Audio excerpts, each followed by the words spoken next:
ওই সাহাবী বলেন, ইয়া রাসূলুল্লাহ, ইয়া হাবিবাল্লাহ, ও আমার ফুত বলে সম্বোধন করব না তো কি করব? আমার ফুত 3 দিন যাবত পাই না। কোনো বাবা যদি সন্তানকে এক মুহূর্তের জন্য চোখের আড়াল যদি হয়ে যায়, আর যদি ভাবে যে এই ছেলে মুসিবতের মধ্যে পড়তে পারে, বুঝে না, তাইলে বাবার মনের মধ্যে অশান্তি আর অশান্তি আসে কি আসে না? মেয়ে যখন সময় মতো মাদ্রাসা থেকে যায় না, ছেলে যখন স্কুল থেকে যায় না, আমাকে আল্লাহ 4 সন্তান দিয়েছেন, 3:30 বাজলেই আমার সন্তান 2টা স্কুল থেকে চলে আসবে। যদি 3:30টার পর 5 মিনিট অতিরিক্ত হয়ে যায়, দরজা খুলে বাহিরে দেখি কেন আসতেছে না, কারণ বাবার সন্তানের মায়া, ঠিক কিনা কথাটা, পেরেশানি শুরু হয়ে যায়। হাজিরিন লক্ষ্য করেন, আমার নবীজি এমন কথা কেন বলেন? ওই সাহাবী বলেন, ইয়া রাসূলুল্লাহ, এ কেমন কথা, এ কেমন কথা গো নবীজি? আমার নবী বলেন, ওই বাগানের মধ্যে অনেক শিশুরা খেলতেছে, সেখানে বিধর্মীর বাচ্চাও আছে, এতিম বাচ্চাও আছে। ওই এতিম বাচ্চা যদি শুনে তুমি তোমার সন্তানকে এইভাবে আদর করতেছো, ওই এতিমের হৃদয় ব্যঙ্গে চূর্ণ বিচূর্ণ হয়ে যাইতে পারে। বড় করে বলুন আল্লাহু আকবার। মজা না, জিতা হইছি হুনন লাগবো, ওইটা মজা হইলেই তো না, ওই তো মজা, তো গানও মজা লাগে, লাগে কি লাগে না? এবারটা যে জিকির করে, জিকির করলে লাগে না নি মজা? বাপরে, যে জিকিরে তাল উঠছে রে, ওই তাল মানে শরীরের মাঝেরই হয়, বারে দিয়ে খালি কিছু ধাক্কা লাগে, এই জন্য গান এগুলা গাইতো না, কারণ বারের ধাক্কা না, হৃদয়ের মধ্যে ধাক্কা লাগতইব, খের মধ্যে ধাক্কা লাগতইব। হৃদয়ের মধ্যে যদি একটা মানুষও যদি ওয়াজ থেকে যদি 2টা মানুষও যদি হেদায়েত লাভ করিলায়, তাহলে কামিয়াব আমাদের মাহফিল, সফল। প্যারে হাজিরিন, সন্তানকে ওই ব্যক্তি বলতেছেন যে আমি কেন ইসলাম গ্রহণ করলাম, the reason behind it is the story of Muhammad সাল্লাল্লাহু আলাইহি সাল্লাম টকিং টু হিজ কম্পানিয়ন। একজন সাহাবীকে একটা উপদেশ দিচ্ছিলেন। উপদেশটা কি? একজন সাহাবী নিজের সন্তানকে খুঁজে পাচ্ছিলেন না, নিজের ছেলেকে খুঁজে পাচ্ছিলেন না। মাঝে মধ্যে এমন হয় কি হয় না, পরে পাওয়া যায় না তুকাইয়া। ওই সাহাবী যাইয়া দয়াল নবীজির কাছে বললেন, সব জায়গায় খোঁজাখুঁজি করলেন, প্রায় 3 দিন হয়ে গেল, ছেলেকে পাচ্ছেন না। পেরেশানি হয়ে ওইদিকে সন্তানের মা, ছেলেটার মা পেরেশান, খাওয়া দাওয়া বন্ধ করে দিয়েছেন, বাবাও খাওয়া দাওয়া বন্ধ করে দিয়েছে, হয়রান সন্তানের জন্য। সর্বশেষ যাইয়া নবীজির কাছে গেলেন। নবীজির কাছে যাইয়া বলতেছেন, ইয়া রাসূলুল্লাহ, ইয়া হাবিবাল্লাহ, আমাকে আপনি পেরেশানি থেকে মুক্ত করুন। বলেন না সুবহানাল্লাহ। তার যেসা সমস্যা হইতো দৌড় দিয়া নবীজিতে যাই থাকি, হন্যা সুবহানাল্লাহ। অসুখ কেউ পড়ছেন, নবীজিতে যাই থাকি। তারার যদি দেখা যায় কোনো পশু পাখি অসুখ হয়েছে, নবীজিতে যাই থাকি, হন্যা সুবহানাল্লাহ। সাহাবীদের আকীদা ঈমান ছিল যে যে ঔষধের লাগি নবীজিতে যাইমু, ও ঔষধই পাইমু, হন্যা সুবহানাল্লাহ। হাজিরিন, ওই সাহাবী বলতেছেন, ইয়া রাসূলুল্লাহ, ইয়া হাবিবাল্লাহ, নবীজি গো, আমার সন্তানকে খুঁজে পাচ্ছি না, আপনি একটু বলেন না কোথায় যাব? হাত উঠান, দোয়া করেন। নবীজি হাত উঠাবেন, এমন সময় এক সাহাবী বলেন, তোমার ছেলে অমুক? না জি, আমার ছেলে অমুক। আমি তো অমুক বাগানের মধ্যে তোমার ছেলেকে দেখে এসেছি। এই কথা শোনার সাথে সাথে আমি যখন এই গল্পটা পড়ছি, তখন ভাবতেছি, হায় রে, ওই সাহাবী আসছেন নবীজির কাছে, সাথে সাথে সন্তানের সংবাদও পেয়ে গেছেন। বলেন না সুবহানাল্লাহ। তাইলে বোঝা যায় যে নবীজির কাছে আসছেন যেহেতু, আল্লাহ সেই সংবাদটা পৌঁছিয়ে দিয়েছে, ঠিক কিনা কথাটা? অর্থাৎ ব্যবস্থা হয়ে গেছে, সমাধানের স্থানেই পেয়ে গেছেন। হাজিরিন, ওই সাহাবী দৌড় দিয়ে চলে যাবেন বাগানের দিকে। আমার নবীজি বলেন, থামো থামো থামো। ওই সাহাবী থেমে গেলেন। ইয়া রাসূলুল্লাহ, নবী গো, আমার স্ত্রী হয়রান, খাওয়া দাওয়া বন্ধ করে দিয়েছেন, আমারও জান যেন চলে যাবে এমন অবস্থা, আমার কলিজার টুকরা সন্তান আজ 3 দিন হলো খুঁজে পাচ্ছি না। ইয়া রাসূলুল্লাহ, থামবো, আপনি নবী বলেছেন। ইয়া রাসূলুল্লাহ, বলুন বলুন। আমার নবীজি বলেন, একটা কথা বলে দিচ্ছি শুনো, তুমি বাগানে যাবে, তোমার ছেলেকে তুমি ডাক দিবে, তবে ও আমার কলিজার টুকরা সন্তান, ও আমার ফুত বলে তুমি তাকে জড়াইয়া ধরবে না, ও আমার ফুত বলে তুমি তাকে আদর করবে না। ওই সাহাবী বলেন, ইয়া রাসূলুল্লাহ, ইয়া হাবিবাল্লাহ, ও আমার ফুত বলে সম্বোধন করব না তো কি করব? আমার ফুত 3 দিন যাবত পাই না। কোনো বাবা যদি সন্তানকে এক মুহূর্তের জন্য চোখের আড়াল যদি হয়ে যায়, আর যদি ভাবে যে এই ছেলে মুসিবতের মধ্যে পড়তে পারে, বুঝে না, তাইলে বাবার মনের মধ্যে অশান্তি আর অশান্তি আসে কি আসে না? মেয়ে যখন সময় মতো মাদ্রাসা থেকে যায় না, ছেলে যখন স্কুল থেকে যায় না, আমাকে আল্লাহ 4 সন্তান দিয়েছেন, 3:30 বাজলেই আমার সন্তান 2টা স্কুল থেকে চলে আসবে।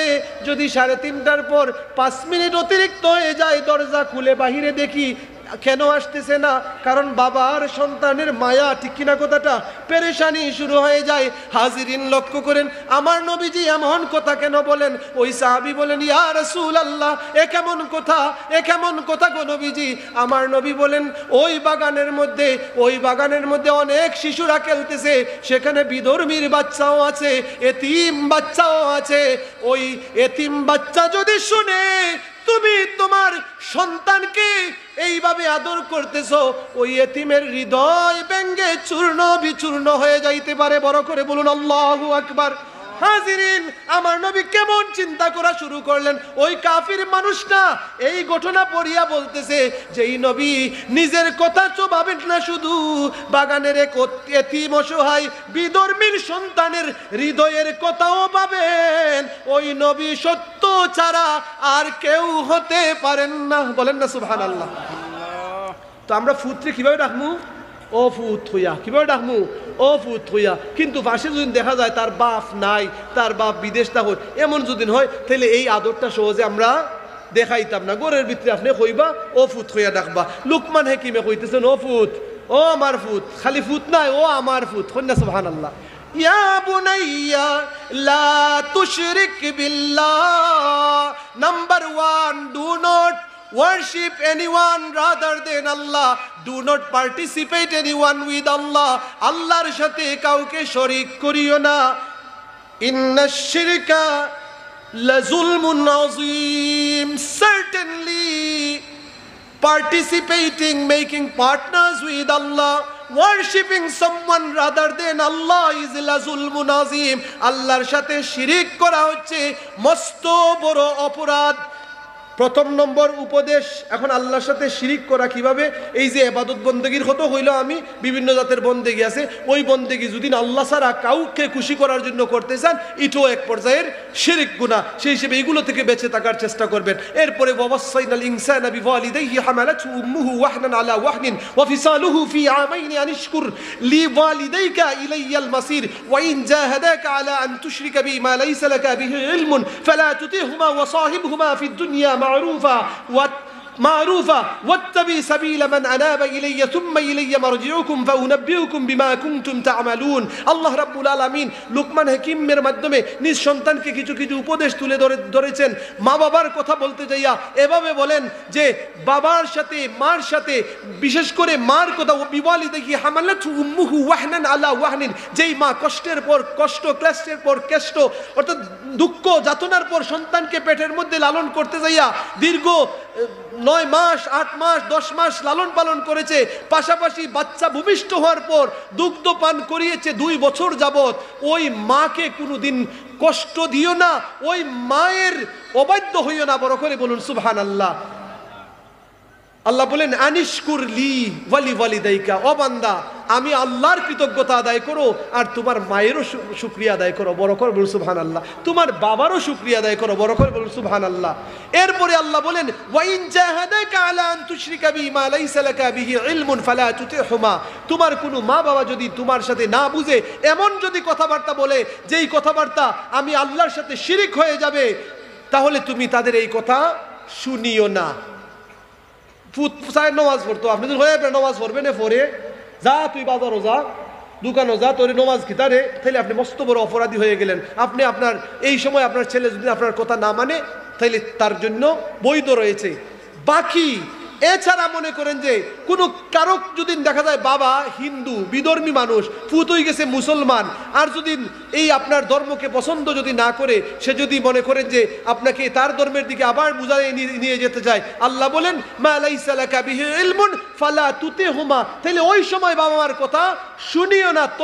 তবে আল্লাহ শর্ত লাগাচ্ছেন ওয়াসাহিবুহুমা ফিদ দুনিয়া মারুফা।